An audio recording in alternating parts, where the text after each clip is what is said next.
combien de temps il me reste d'ailleurs. J'aimerais parler de une section que j'ai appelée la création d'exécutables, où on va parler de compilation et un peu plus loin que ça, on va voir exactement comment fonctionne un exécutable. Alors, ça va passer par comprendre comment fonctionne le compilateur en interne, et puis ça nous permettra de voir aussi comment fonctionnent les bibliothèques. On a vu que les bibliothèques pouvaient être… on a vu qu'on avait des bibliothèques. Je vous ai dit, elles sont partagées par les différentes applications qui se trouvent sur votre système. Eh bien, on va voir comment ça fonctionne. Alors, déjà, quelques rappels sur la compilation classique, telle que vous devez la connaître. Hein. La compilation se passe en 2 étapes. Parce que moi, j'ai un… Ouais. Vous allez faire d'abord un gcc-c de votre fichier .c. Et à partir de là, vous allez récupérer… Alors, je vais mettre ça au propre. Donc, en faisant un gcc-c de argv.c, j'obtiens un fichier argv.o.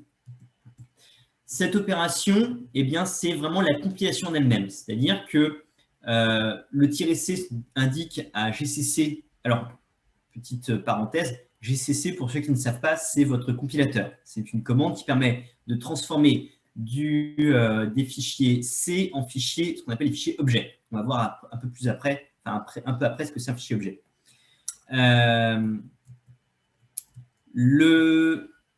Le fichier, donc, quand on lance gcc avec l'option -c, C comme compile, eh bien, il fait la compilation d'elle-même. Il traduit du code C en code assembleur et après en code machine.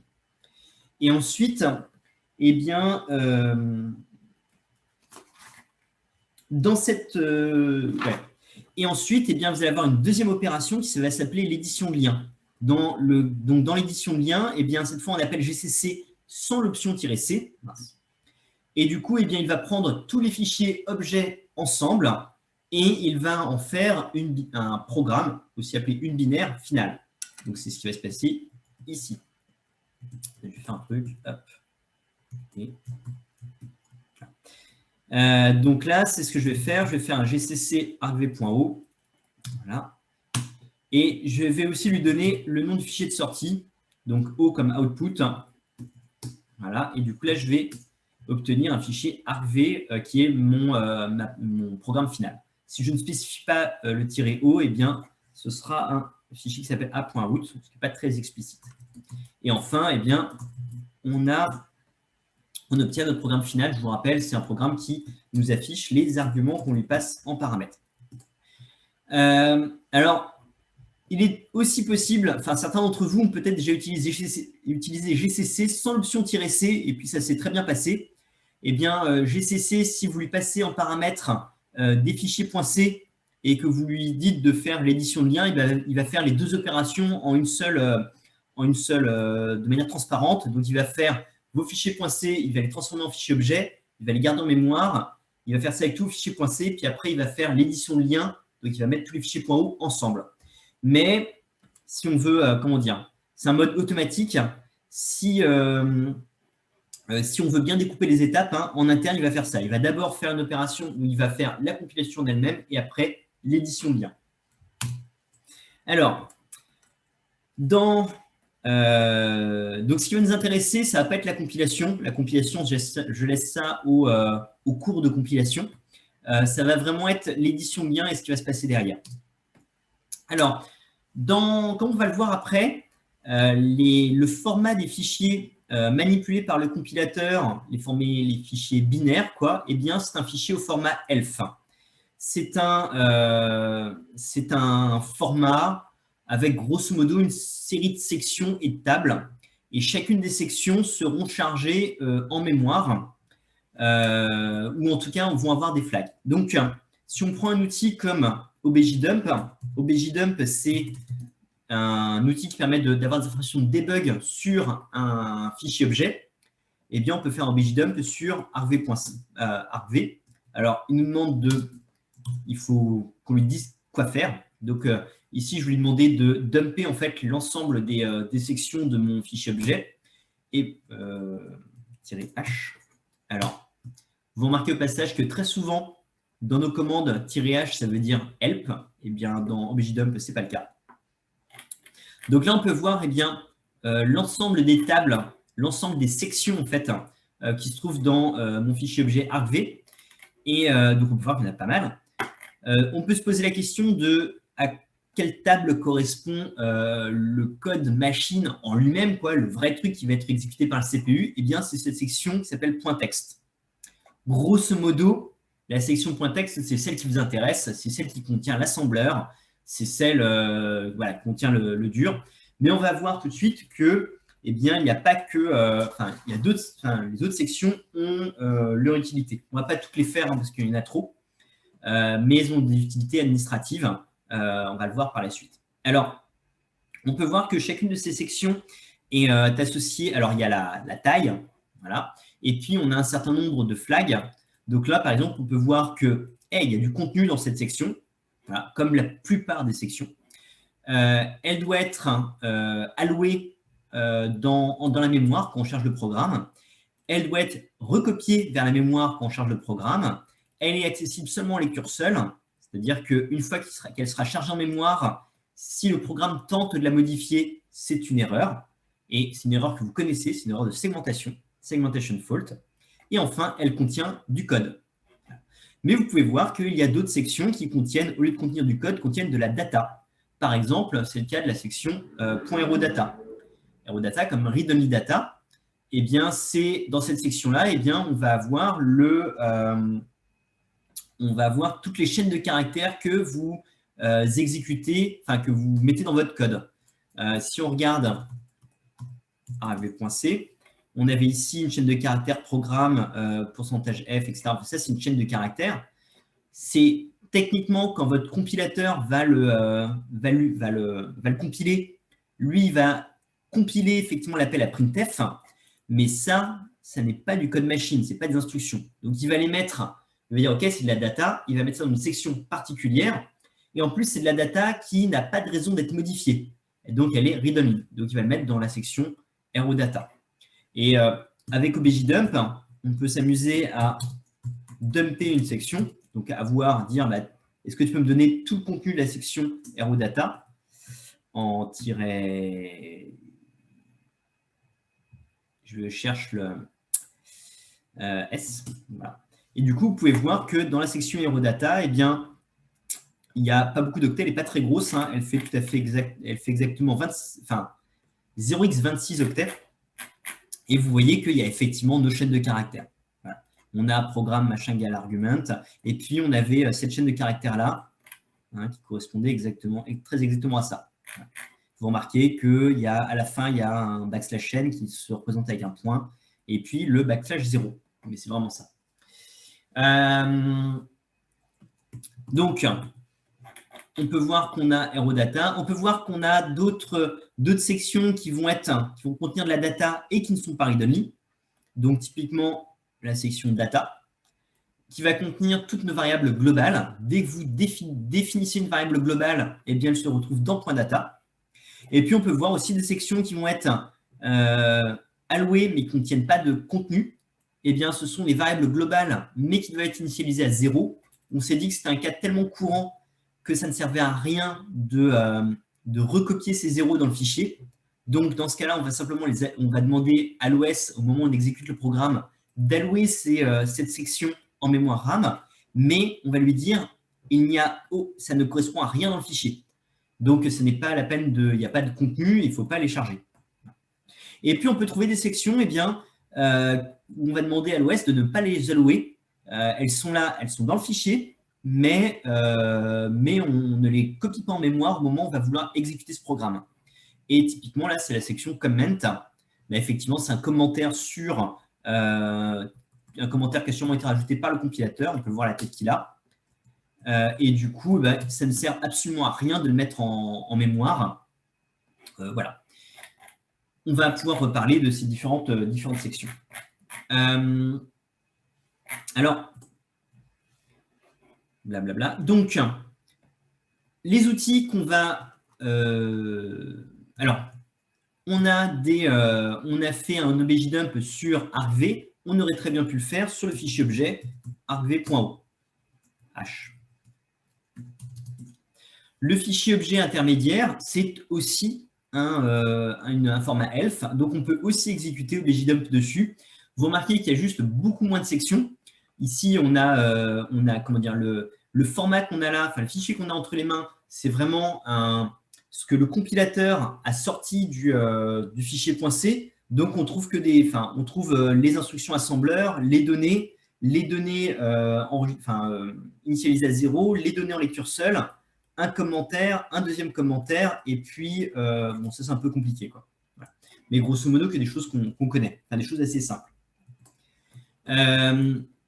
Alors, objdump, c'est une commande qui nous permet d'avoir des informations sur les fichiers ELF. Il en existe d'autres. Il existe objcopy qui permet d'extraire des sections ou de modifier un fichier au format ELF.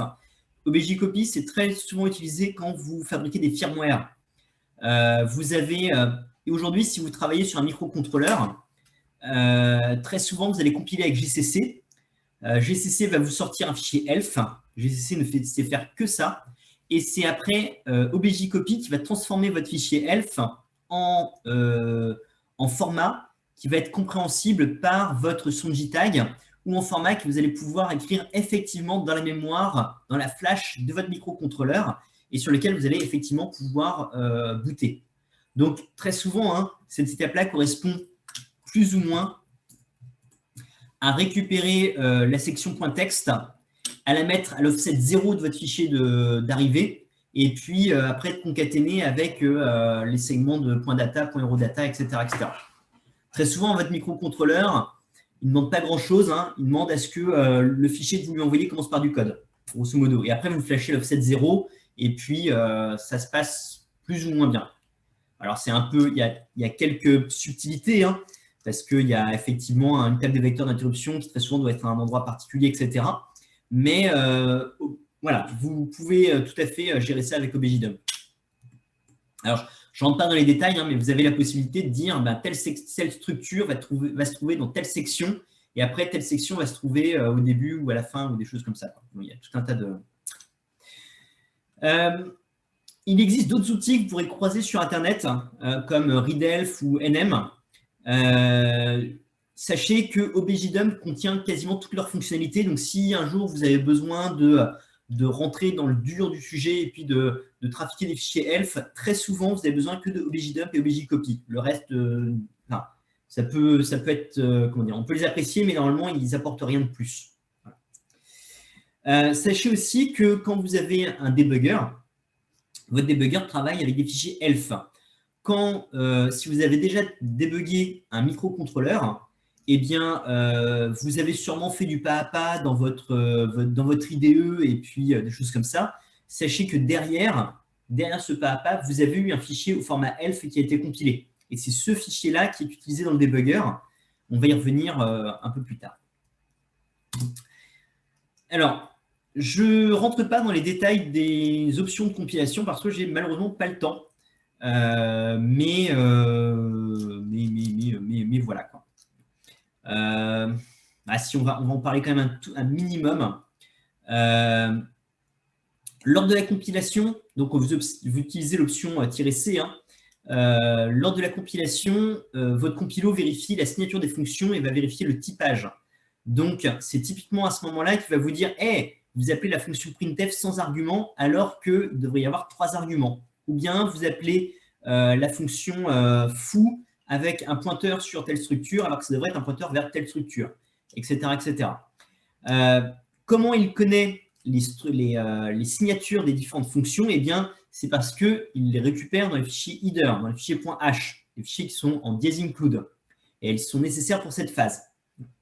Donc, c'est à ce moment-là qu'on fait la vérification des types. D'accord ?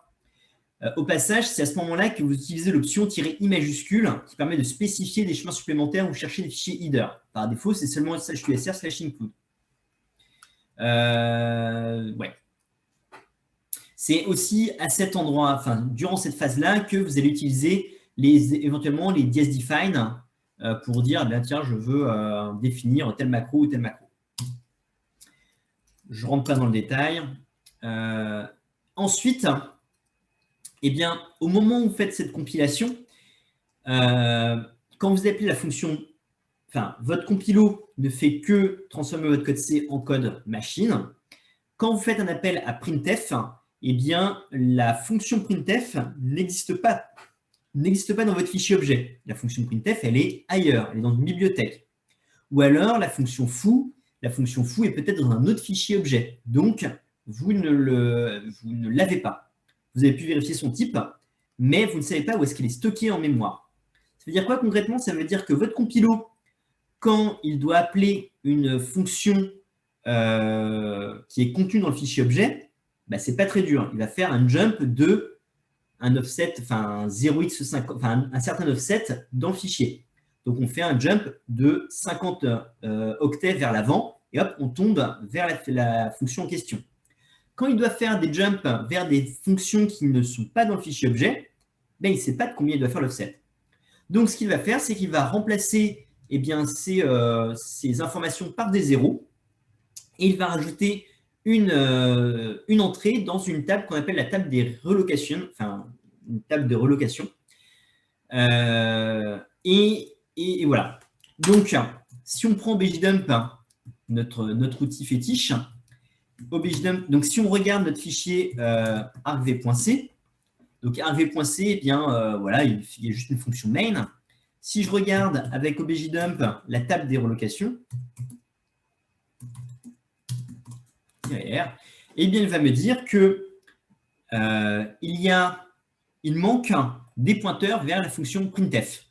En l'occurrence, c'est même pire que ça, c'est la fonction printf -4, avec un offset de 4. Parce que pour des raisons techniques, pour des raisons qui sont liées à mon architecture, eh bien, je ne vais pas rentrer l'offset de la fonction printf exactement. Je vais jumper 4 octets avant. Et puis, c'est le CPU qui fait une optimisation par rapport à ça. Et effectivement, dans mon code, j'appelle printf. Et effectivement, je n'ai défini printf nulle part. On a bien la signature de printf dans stdio.h. Donc, c'est grâce à ça que mon compilateur a pu vérifier que j'appelais correctement printf, mais je n'ai pas l'implémentation de printf dans stdio.h. Donc, voilà. Et du coup, eh bien, la table des relocations nous dit que quand je connaîtrai l'offset de la fonction printf, eh bien, je devrais le mettre à l'offset 0x29 de la section .text de mon fichier objet. Alors, on va regarder tout de suite ce qu'il y a à l'offset 0x29. Donc, on va regarder la section objet, la section .text. Voilà. Et on va regarder ce qui se passe, ce qu'il y a à l'offset 0x29. Alors que je ne me trompe pas, ça doit être ici.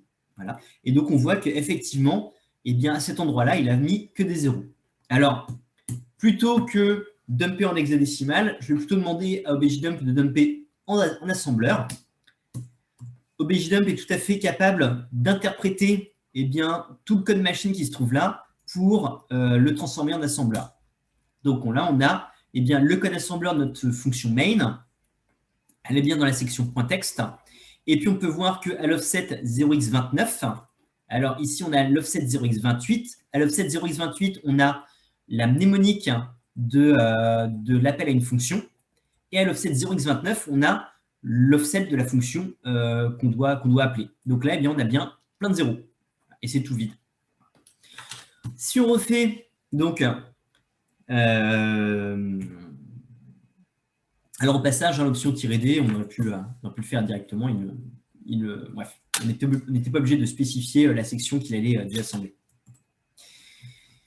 Donc, quand on a compilé notre fichier objet, eh bien maintenant, on va appeler le linker, c'est-à-dire GCC sans l'option "-c, et pour résoudre les symboles.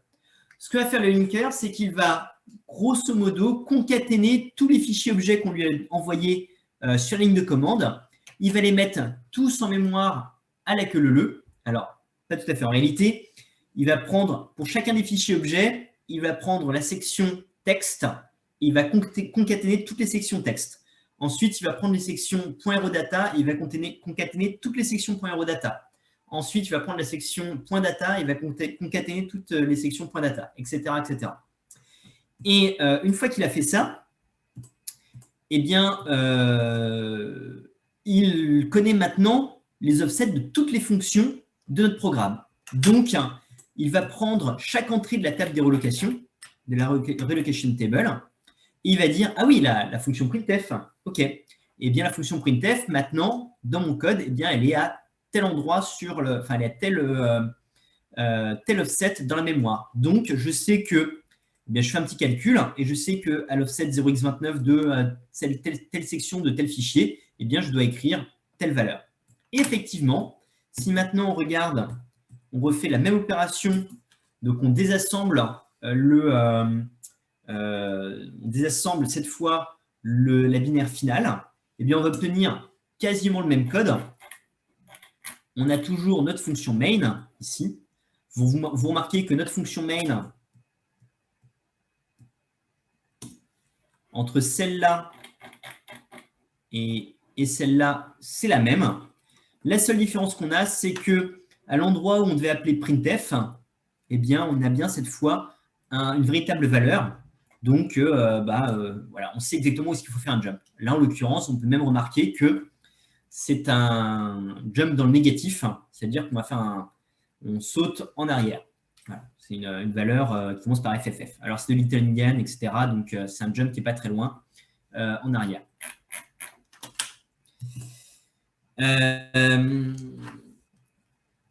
Alors, ouais, donc une fois que le linker est passé, eh bien là, il a résolu toutes les entrées de la table de relocation. Alors, ce qui peut se passer, c'est, eh bien, il y a des fonctions il y a des entrées de la table de relocation qu'il peut ne pas réussir à résoudre parce qu'il n'a pas trouvé la fonction en question. Et à ce moment-là, vous allez avoir une erreur lors du link qui va vous dire que cette fonction-là, elle n'existe pas, enfin, j'arrive pas à la trouver, quoi. Voilà. Donc là, ça veut dire que vous ne lui avez pas fourni tous les fichiers .o qui étaient nécessaires. Vous pouvez très bien avoir tous les fichiers .h qui vont bien. Si vous n'avez pas tous les fichiers .o, eh bien, vous allez avoir des erreurs au niveau du link. Alors,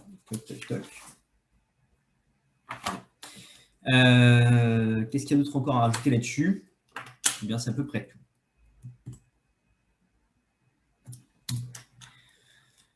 Alors, un petit mot sur les symboles de debug.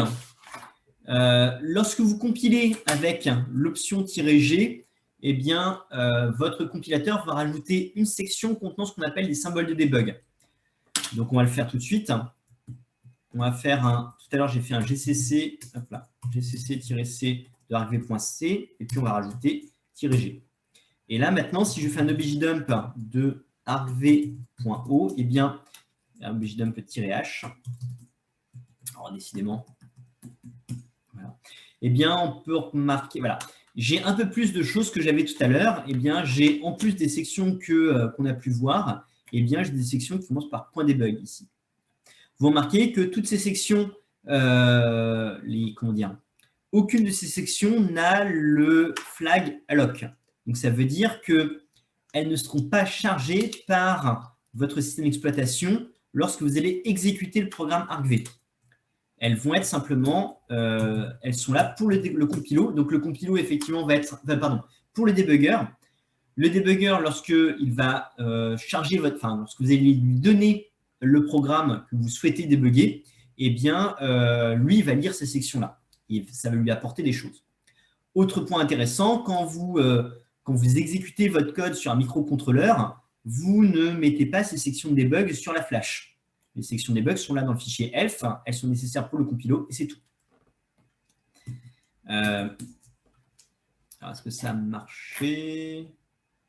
Ah ouais, bon. Ah oui, c'est normal. Pareil, une fois que je fais le link, eh bien, les sections de debug sont maintenues par mon compilo. Il les reporte et du coup, tout se passe bien.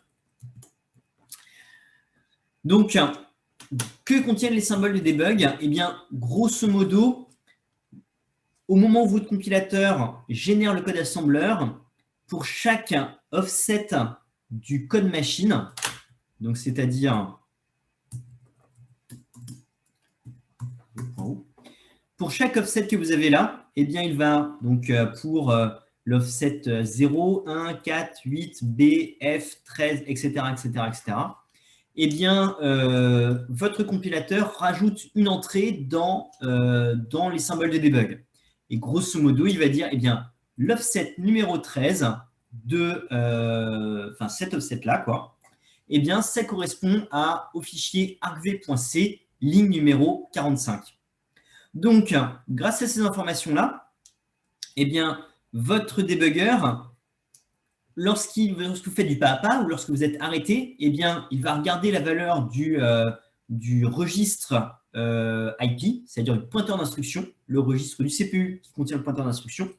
Et puis, il va regarder dans les symboles de debug, il va regarder à quel nom de fichier et à quelle ligne ça correspond. Il va ouvrir le fichier en question et la ligne en question, et puis il va vous faire apparaître, vous en êtes là dans votre code, à cet endroit-là. C'est comme ça que ça va fonctionner. Petit corollaire, le code source en question n'est pas contenu dans les symboles de debug. Dans les symboles de debug, vous n'avez que la traduction entre les offsets assembleurs et puis dans quel l'offset dans les fichiers sources. Corollaire de ça, si par hasard vous modifiez votre fichier source après avoir compilé votre code, eh bien tout va être faux. Typiquement, si vous vous amusez à rajouter une ligne en haut de votre fichier .c, eh bien tout votre débugage va être, toute votre session de debug va être décalée de une ligne. Et c'est comme ça que vous vous retrouvez avec un débugger qui vous pointe dans des endroits complètement aberrants de votre code, parce que, oui, on lui dit c'est argv.c ligne 42, sauf qu'entre-temps, j'ai rajouté des lignes et ça pointe en plein milieu d'une structure, quoi. Mais c'est quoi ce truc? Ou dans un commentaire. Voilà. Alors, du coup, si un jour, c'est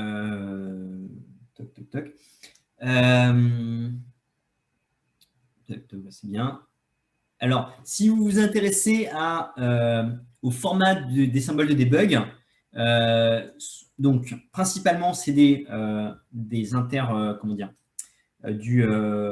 la traduction entre les offsets assembleurs et puis du code en C, mais pas que. Comme vous l'avez vu, il y a plusieurs tables. S'il y a plusieurs tables, ce n'est pas pour rien, c'est parce qu'il y a plusieurs informations à mettre. Donc, vous trouvez aussi des informations sur le statut, la manière dont la pile est formée, la manière dont les fonctions, ce que les fonctions prennent en paramètres, des choses qui sont liées à différentes problématiques d'optimisation, des informations sur les tailles de structures, etc., etc. Le format utilisé s'appelle Dwarf. Si un jour vous êtes curieux, vous pouvez vous renseigner sur le sujet. Enfin, il est un peu compliqué. Mais... dernier détail, vous pouvez tout à fait supprimer complètement les informations de debug d'un programme. Vous pouvez utiliser la commande strip qui va tout simplement appeler objdump avec les bonnes options pour supprimer, objdcopy plutôt, pour supprimer toutes les sections concernant le debug. Un détail, le code, l'option "-g ne change, le fait d'avoir des sections de debug ne change absolument rien au code généré. Il ne ralentit pas le code généré, il n'y a aucune différence. Si vous voulez faire un test rapide, si on fait un gcc de argv.c-o argv que je vais appeler release, rel.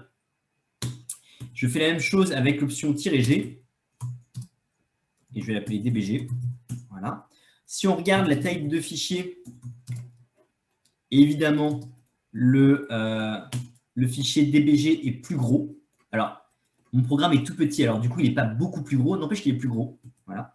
Si j'appelle strip sur les deux fichiers, eh bien, on voit qu'on a deux fichiers absolument de la même taille. Et si je calcule la checksum de mes deux fichiers, eh bien, j'ai pas la même checksum, mais presque. Alors, autrefois, ça faisait la même checksum.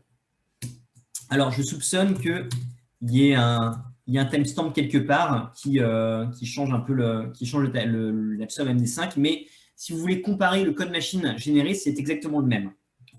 Donc, c'est un truc important. Hein. Vous n'avez pas, il n'y a pas de, il n'y a la raison, enfin la seule raison pour ne pas compiler avec -G, c'est les temps de compilation, parce que c'est plus long quand même de compiler avec -G, et puis la taille des fichiers générés. Les fichiers objets vont être effectivement plus gros, mais ça ne ralentit pas votre système. Toutefois, quand vous avez vraiment besoin de débugger, enfin, il est très difficile de débugger un programme qui est optimisé.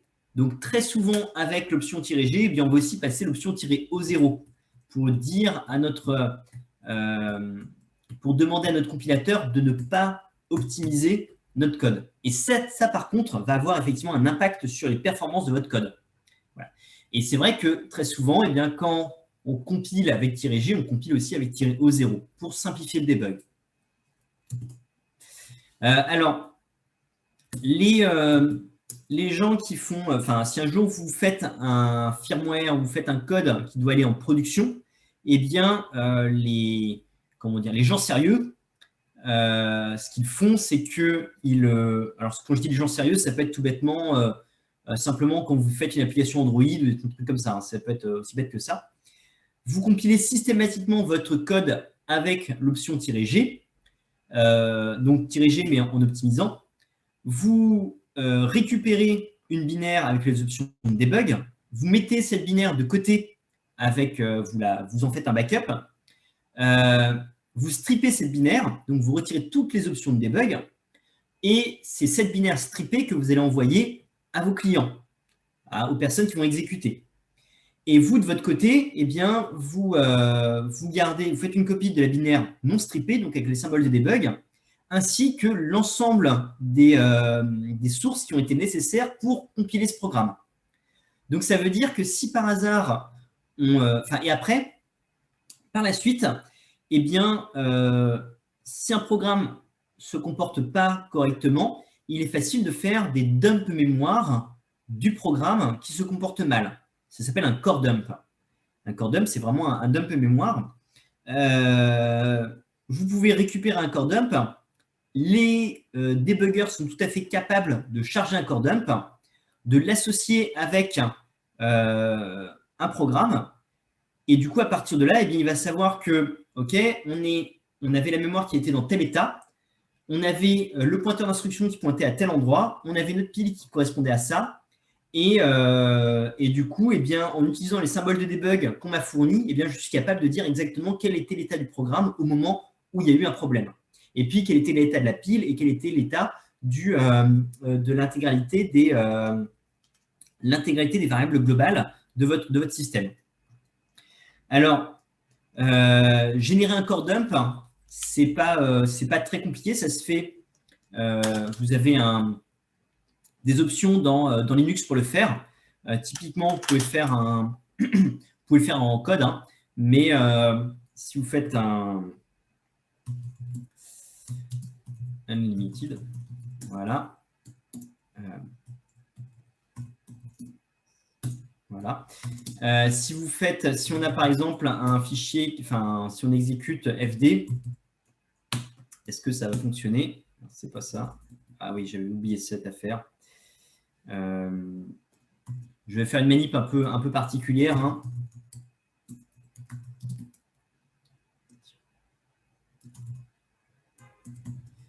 Trap. Est-ce que ça a fonctionné? Ouais.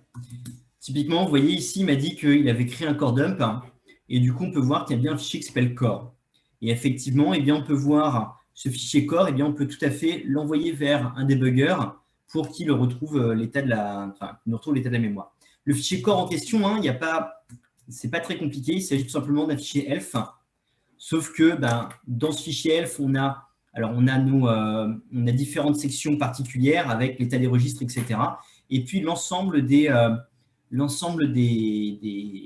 segments mémoire. Et puis, du coup, on a vraiment une copie de la mémoire au format ELF. Et du coup, votre debugger va être capable de recharger ça exactement aux mêmes endroits, de faire la corrélation avec votre programme, avec les symboles de debug, et puis vous dire exactement ce qu'il y avait. Alors, si vous voulez en avoir le cœur net, hein, on peut faire un GDB de core GDB, c'est un débugger en ligne de commande.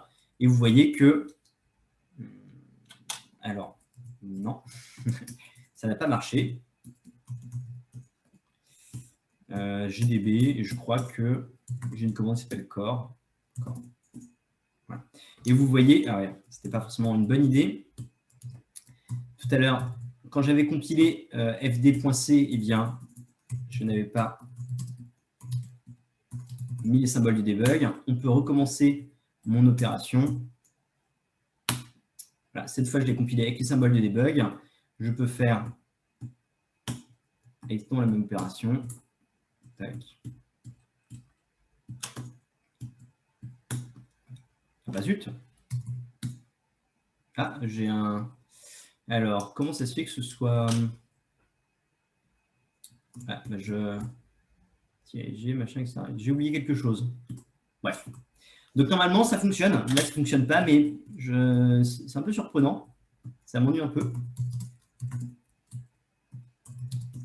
Quand même. Ah, voilà. Okay.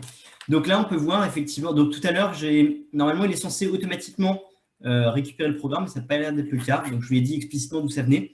Et vous voyez que, eh bien, il a récupéré mon core dump. Il savait qu'il a lu les symboles de debug qui étaient dans FD. Et à partir de là, eh bien, il est capable de me dire, l'endroit où j'étais en train de… où ça a planté, quoi, eh bien, c'était à cet endroit-là. C'était bien fd.c ligne 20. fd.c ligne 20. Donc, typiquement, quand vous avez Microsoft ou Firefox ou Linux ou n'importe quoi qui d'autre qui vous demande est-ce que vous voulez envoyer des informations de debug à l'auteur du programme, eh bien, c'est exactement ça qui est en train de se produire. Il crée un core dump et il envoie ce core dump à l'auteur du programme. Et l'auteur du programme, grâce à cette manipulation-là, va effectivement être capable de recharger ça dans son debugger et puis de dire exactement où est-ce qu'on en était quand ça a planté.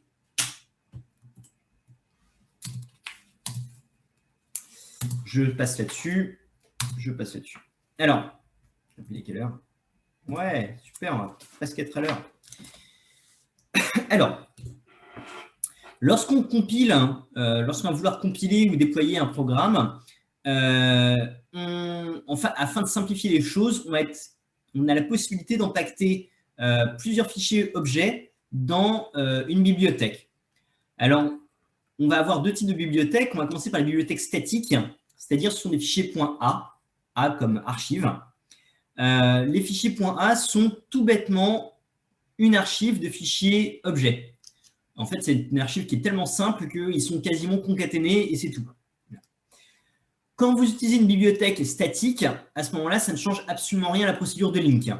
Vous allez charger votre bibliothèque statique de la même manière que vous allez charger tous les fichiers objets de votre bibliothèque statique en mémoire, comme vous auriez pu le faire avec des fichiers objets. On aura aussi par la suite des bibliothèques dynamiques. On va y revenir. Alors, les bibliothèques, vous pouvez tout à fait spécifier le chemin complet des bibliothèques sur la ligne de commande de votre compilateur. Donc, vous allez avoir un truc du genre gcc, mon fichier argv.o, et puis le chemin vers la bibliothèque. J'aimerais bien avoir une bibliothèque statique. Je suis sûr que j'en ai sur mon système.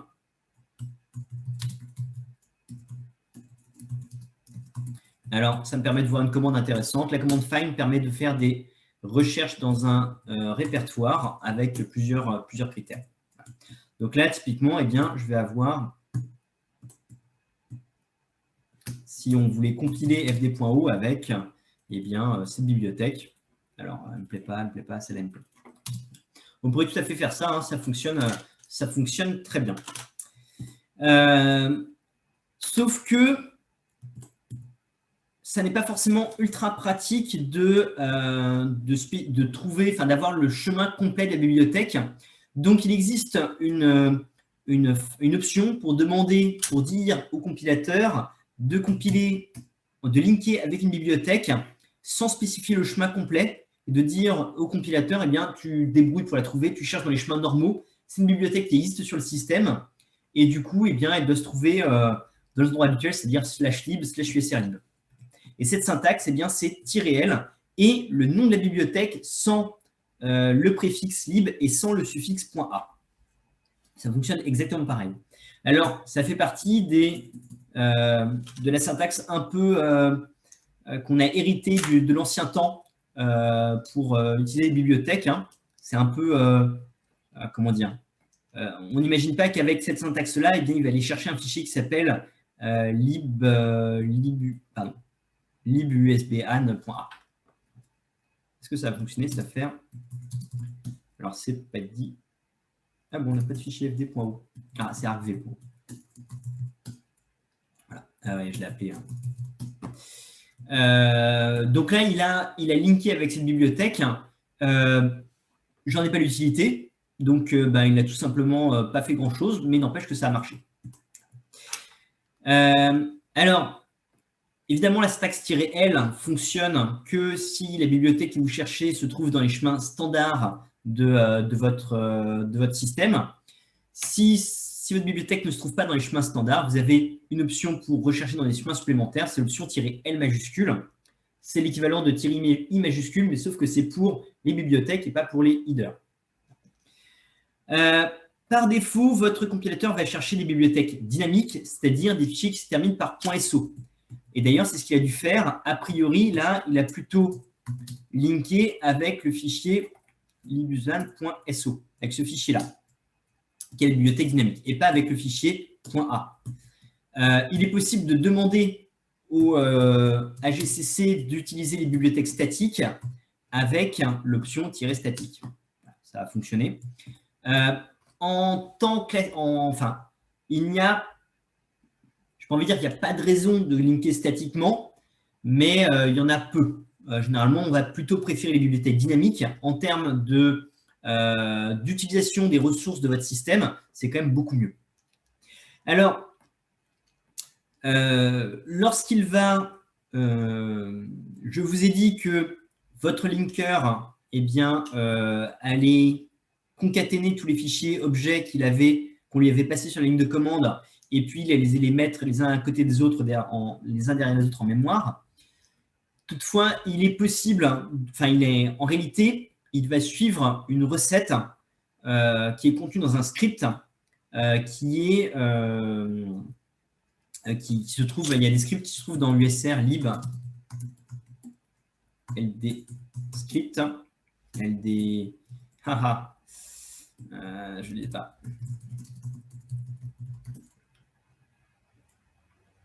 Ouais. Alors, voilà, vous allez trouver donc les fichiers ici, par exemple, typiquement. Donc, vous avez des espèces de scripts qui disent, eh bien, au linker exactement les petits détails de ce qu'il doit faire, et puis où est-ce qu'il doit placer les différentes sections, etc. etc. Et c'est grâce à ce script que vous pouvez potentiellement créer des firmware qui vont avoir un certain nombre de contraintes sur l'emplacement des différentes sections en mémoire. En temps normal, pour le commun des mortels, généralement, on ne fait jamais attention à ces scripts. Vous en aurez besoin le jour où si vous avez besoin un jour d'écrire un bootloader ou d'écrire le script pour un firmware, pour un CPU spécial. Vous allez vouloir dire, eh bien, je veux qu'il y ait la table des vecteurs d'interruption soit l'offset 0, qu'ensuite on ait toutes les sections de data, qu'on ait ensuite toute la ROM, qu'on ait ensuite, etc., etc. Typiquement, si vous travaillez avec du FPGA, si vous travaillez avec de la ZIC ou des choses comme ça, vous pouvez être amené à écrire ou à modifier ces scripts-là. En temps normal, jamais.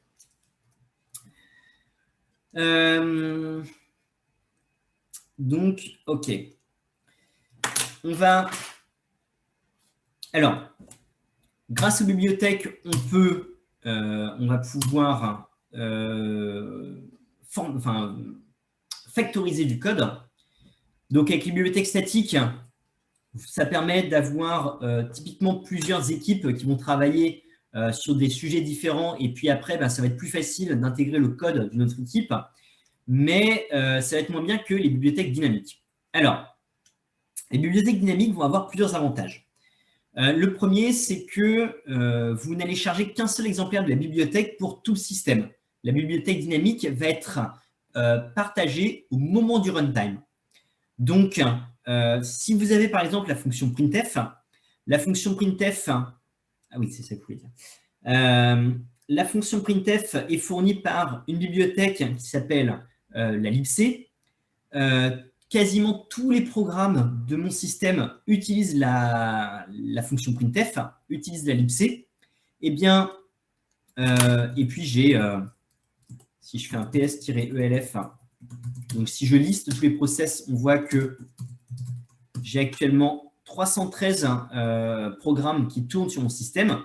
Eh bien, il n'y a pas 313 copies de la fonction printf. Il n'y en a qu'une et elle est partagée par tout le monde.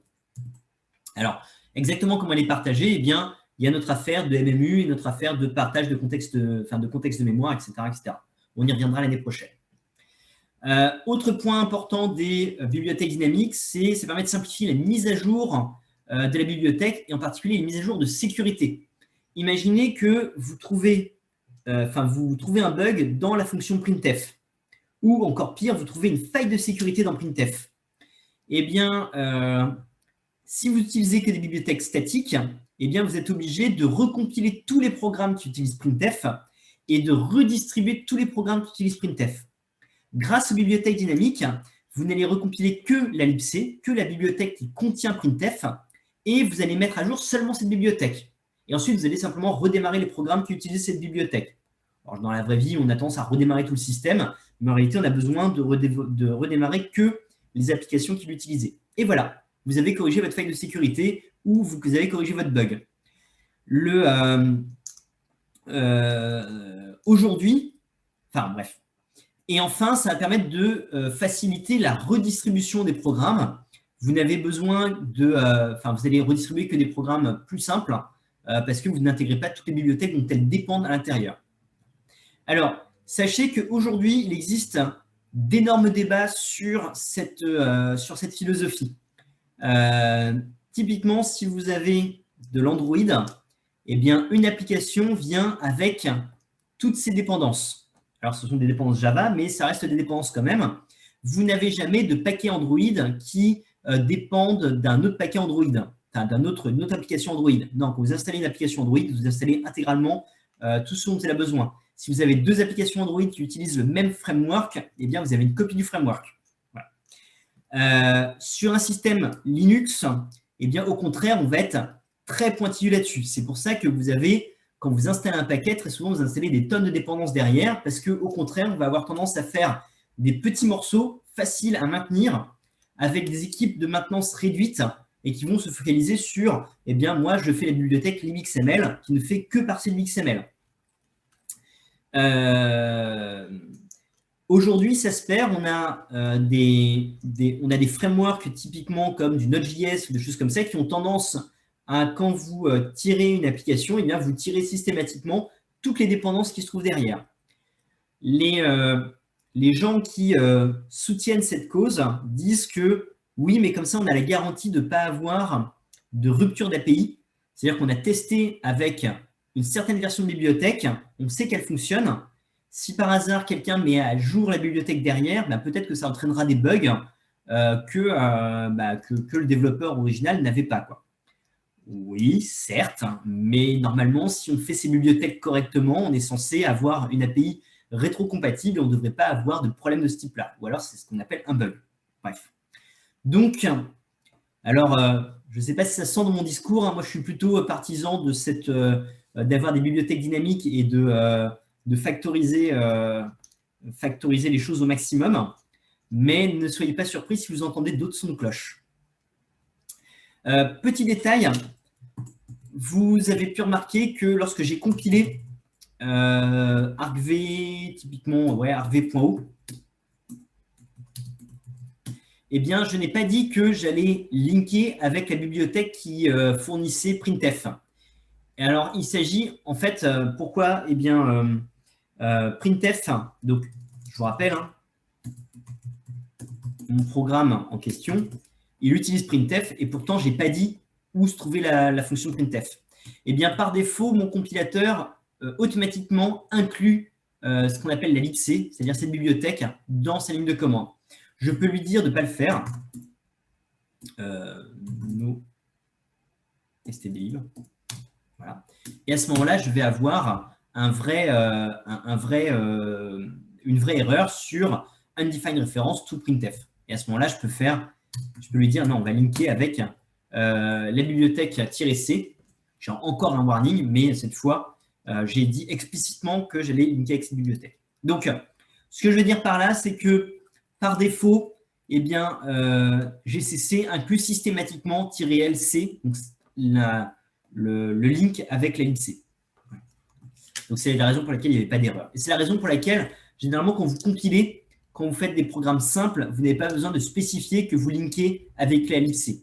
Mais, comment dire, vous linkez avec la libc, hein, systématiquement. Et si on veut en être sûr, eh bien, vous avez, si vous faites un objdump -p, je crois. Non, alors, je vais plutôt faire comme ça. Et ça ne marche pas. Si vous faites un LDD, eh bien, vous allez avoir voilà, l'ensemble des bibliothèques avec lesquelles vous avez linké et vous voyez qu'il y a bien cette fameuse libc. Alors, je vais y revenir dans pas longtemps.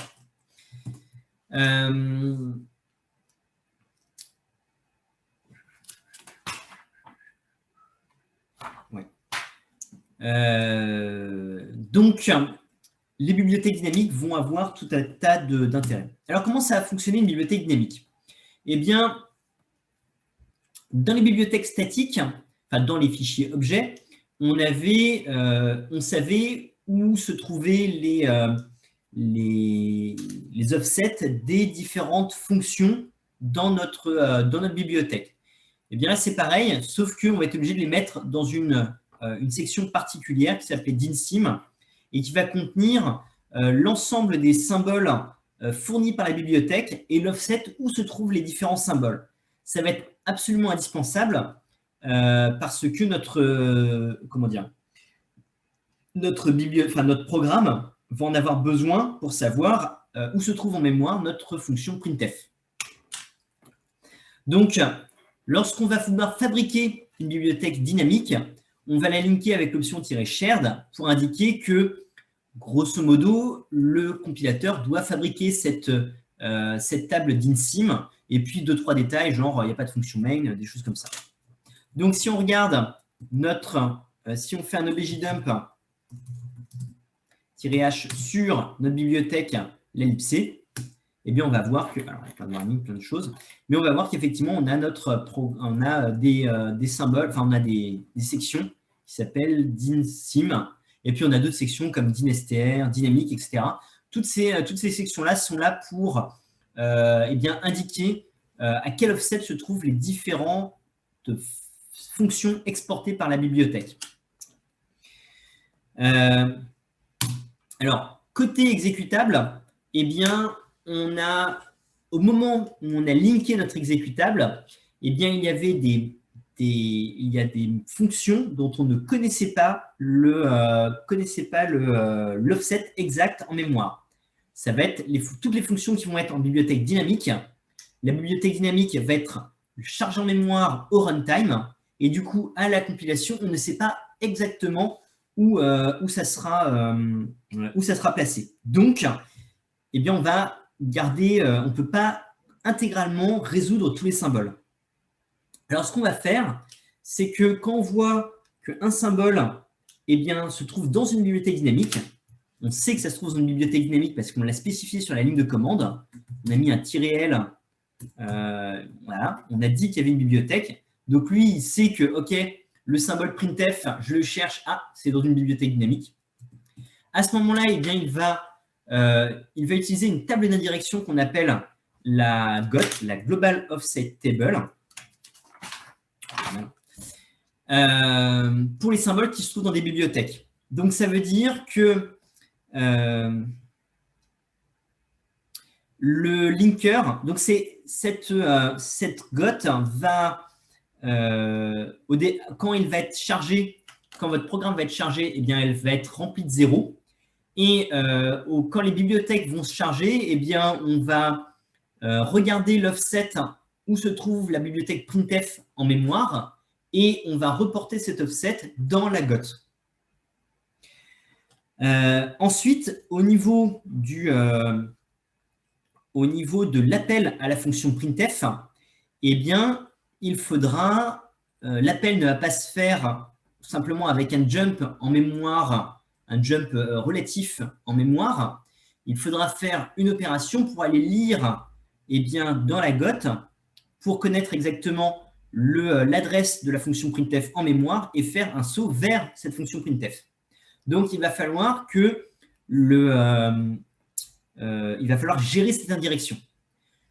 Alors, malheureusement, le compilo, au moment où il a compilé mon programme argv.c, ne savait pas qu'il allait avoir cette indirection. Lui, il a généré du code assembleur normal. Donc, il a juste généré du code assembleur pour faire un saut relatif en mémoire. Donc, notre linker ne peut pas modifier le code compilé par le compilateur. Donc, il va falloir trouver une astuce. Donc, ce qu'il va faire, c'est que hop là, je vais même, ce sera beaucoup plus simple comme ça. Le linker va rajouter un petit morceau de code dans une section qu'on va appeler la PLT, qui va faire le boulot de trouver en fait l'indirection. Donc, c'est-à-dire que dans cette PLT, donc cette PLT, ça veut dire Procedure Linkage Table, eh bien, vous allez avoir l'indirection de la GOT et puis le jump vers eh bien, la fonction en question. Donc, dans le code, on ne va pas directement appeler, faire l'indirection de la GOT. Ce qu'on va faire, c'est qu'on va faire un saut relatif vers la PLT et la PLT va s'occuper de faire l'indirection. Donc, grâce à cette mécanique, eh bien, le compilateur n'a pas besoin d'avoir connaissance quels sont les symboles qui vont être dans des bibliothèques dynamiques et lesquels vont être directement accessibles. C'est le linker qui va générer ces PLT, donc ce petit morceau d'assembleur. Bon, il se permet de le faire.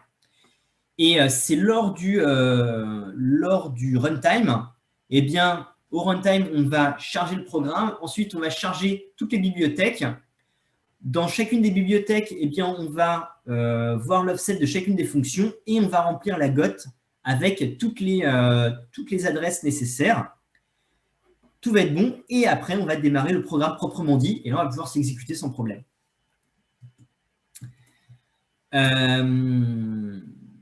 Donc, si on regarde d'ailleurs eh bien, la GOT, on va faire un objdump. Alors, objdump-h de argv. Et on va voir qu'on a bien une table qui s'appelle, enfin, une section qui s'appelle la GOT qui va être destinée à recevoir toutes ces informations. Et puis, on a bien une section qui s'appelle la PLT qui se trouve ici. Et si je fais un objdump-d de .plt, eh bien, on voit bien qu'on a, on a le code que je vous ai montré dans le slide suivant. On voit bien que, voilà, on a ici eh bien, la PLT pour la fonction printf. Et on peut voir que, eh bien, si on désassemble la section principale du programme, donc la section texte, eh bien, au moment où on doit appeler printf, c'est-à-dire ici, voilà, eh bien, on n'appelle pas la vraie fonction printf, on appelle printf@plt. Donc, c'est-à-dire qu'en réalité, on va appeler cette entrée qui se trouve dans la PLT et puis et puis c'est elle qui va s'occuper de faire l'indirection et d'aller pointer vers la global offset table. C'est parfait.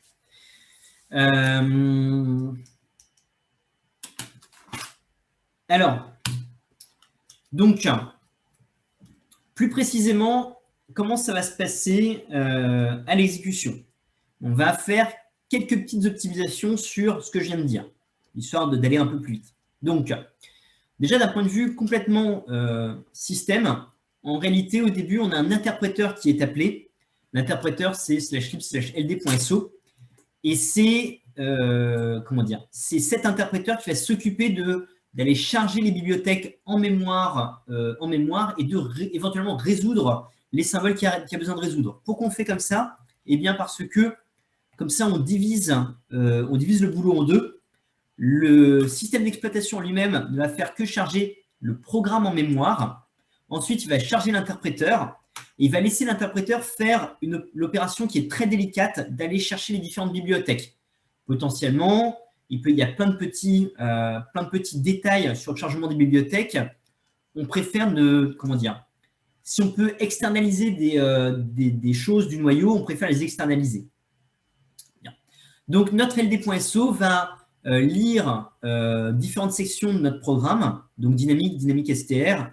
Grosso modo, il va lire la même chose que ce que nous donne LDD.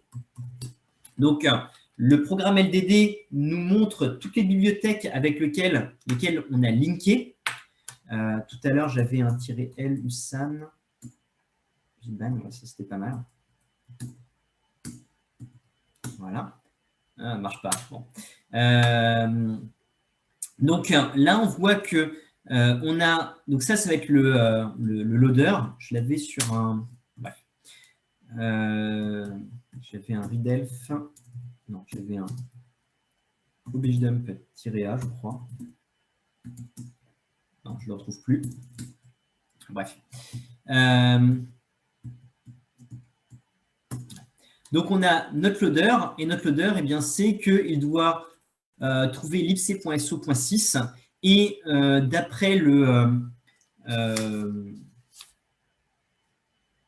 D'après le système, eh bien, il l'a trouvé dans /lib/x86, etc., libc.so.6.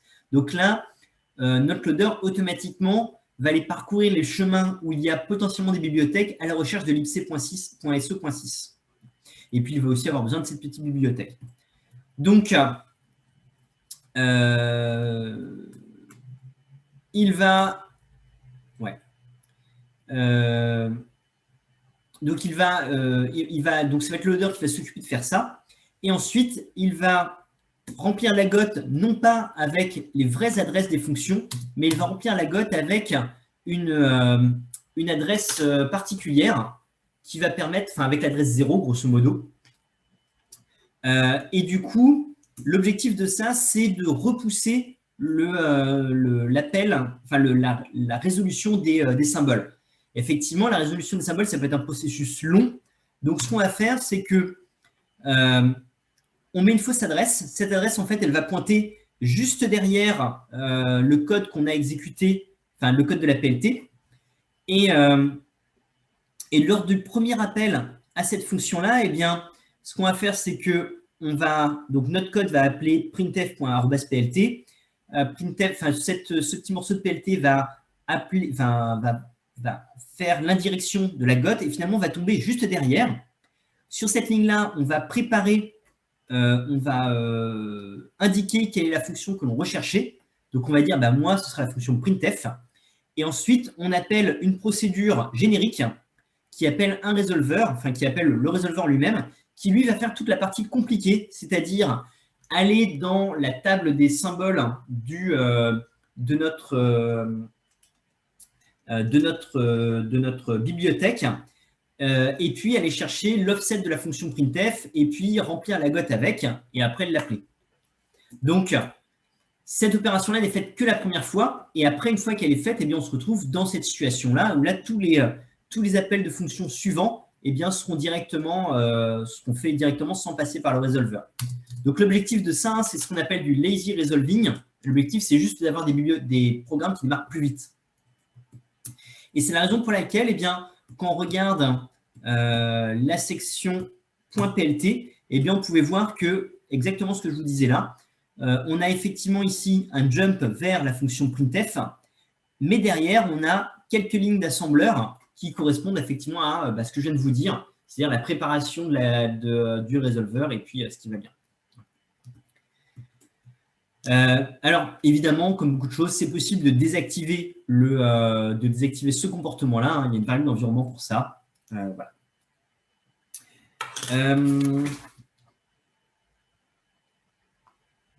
Bien. C'est à peu près tout. Il me reste combien de temps? Ah, je suis en retard. Alors, du coup, si je dois résumer ce dernier chapitre, les bibliothèques dynamiques, c'est très bien. Alors, ce que je viens de vous expliquer, c'est le fonctionnement des bibliothèques dynamiques sous Linux ou sous Android ou sous iOS. Elles fonctionnent toutes pareilles. Sous Windows, si vous faites des recherches, vous allez voir que c'est beaucoup plus compliqué que ça. Il existe une demi-douzaine de manières de faire des bibliothèques. Il y a le principe de résolution non dynamique n'est pas aussi clair que ce qu'on peut faire sur un Linux. Il existe plusieurs types de résolution de nom.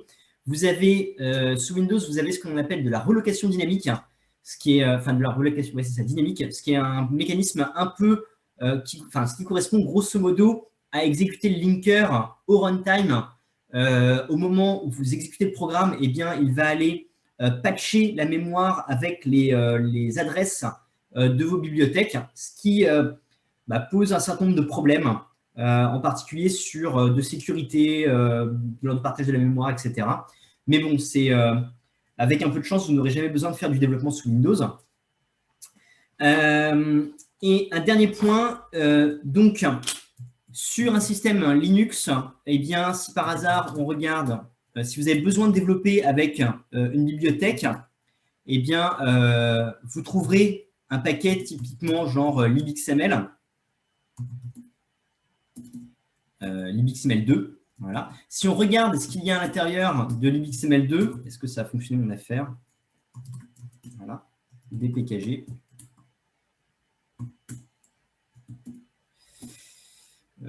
C'est ça. Eh bien, vous voyez qu'il y a bien notre fichier .so. Le fichier .so est nécessaire pour exécuter les programmes qui utilisent libxml. Et si vous avez besoin de compiler avec libxml, c'est-à-dire que vous avez un programme qui exécute libxml, à ce moment-là, eh bien, vous allez installer, vous avez un programme un source qui appelle libxml. Et bien cette fois, vous allez installer libxml2-dev. Et dans libxml2-dev, eh bien, on trouve tous les fichiers .h. Ces fichiers .h ne sont nécessaires que pour compiler, ainsi que la bibliothèque statique libxml2.a. Effectivement, la bibliothèque statique n'est nécessaire que lors de la compilation. Lors de l'exécution, vous n'en avez pas besoin. Et évidemment, quand vous installez libxml2.dev, automatiquement, ça installe aussi libxml2 qui va contenir le fichier .so. Et ce fichier .so eh bien, est nécessaire pour compiler et pour linker. Donc, ce point-là est important. Hein. Lorsque vous redistribuez un programme, vous redistribuez une bibliothèque, aux utilisateurs finaux, vous ne redistribuez que le fichier .so. Aux développeurs, vous redistribuez les fichiers header et les fichiers .a. Et puis enfin, si quelqu'un vous demande les sources de votre bibliothèque, là, vous redistribuez l'intégralité des fichiers .c ainsi que les fichiers .h internes. Et après, jamais vous ne redistribuez les fichiers objets ou tous les autres fichiers intermédiaires de compilation qu'on a pu voir. Ils ne servent à rien. Ils sont jetés après la compilation. Voilà, j'en ai fini pour ce cours. L'année prochaine, eh bien, on se mettra dans la peau d'un développeur de système d'exploitation. Donc, on verra comment le système d'exploitation gère la mémoire, gère les différentes tâches, la concurrence entre les différentes tâches, etc. etc. Voilà. Est-ce que vous avez des questions avant qu'on se quitte? Monsieur, est-ce qu'un fichier .o peut être considéré comme une bibliothèque dynamique? Non, alors non, ce n'est pas une bibliothèque dynamique parce qu'il lui manque des sections pour devenir une bibliothèque dynamique. Les bibliothèques dynamiques doivent avoir cette section d'insim, ces différentes sections, quoi. Le fichier .o ne les contient pas, donc on ne va pas pouvoir l'utiliser en tel quel, en tant que tel. En revanche, votre fichier .o, vous faites gcc-shared le fichier .o et automatiquement GCC va générer les sections manquantes et vous allez en faire une bibliothèque dynamique. C'est une opération qui est vraiment simple, quoi. Voilà. D'accord. D'autres questions? Alors, pour donner un… Alors, je ne sais pas si ça va marcher mon affaire, mais si vous faites un gcc-shared de argv.o-o argv.so, eh bien, ça fonctionne, je suis surpris. Eh bien, vous voyez, là, à ce moment-là, j'ai une bibliothèque dynamique et je vais effectivement, objdump-h. Et là, on peut voir effectivement que j'ai du dynstr et j'ai tout le nécessaire pour pouvoir utiliser ça comme une bibliothèque. Mais du moment que je n'ai pas fait cette opération-là, eh bien, le fichier objet, ici, il lui manque des informations pour être utilisé comme une bibliothèque dynamique. D'autres questions? Très bien. Et bien, dans ce cas-là, je vous dis à l'année prochaine pour le cours d'OS. À l'année prochaine et bonnes vacances.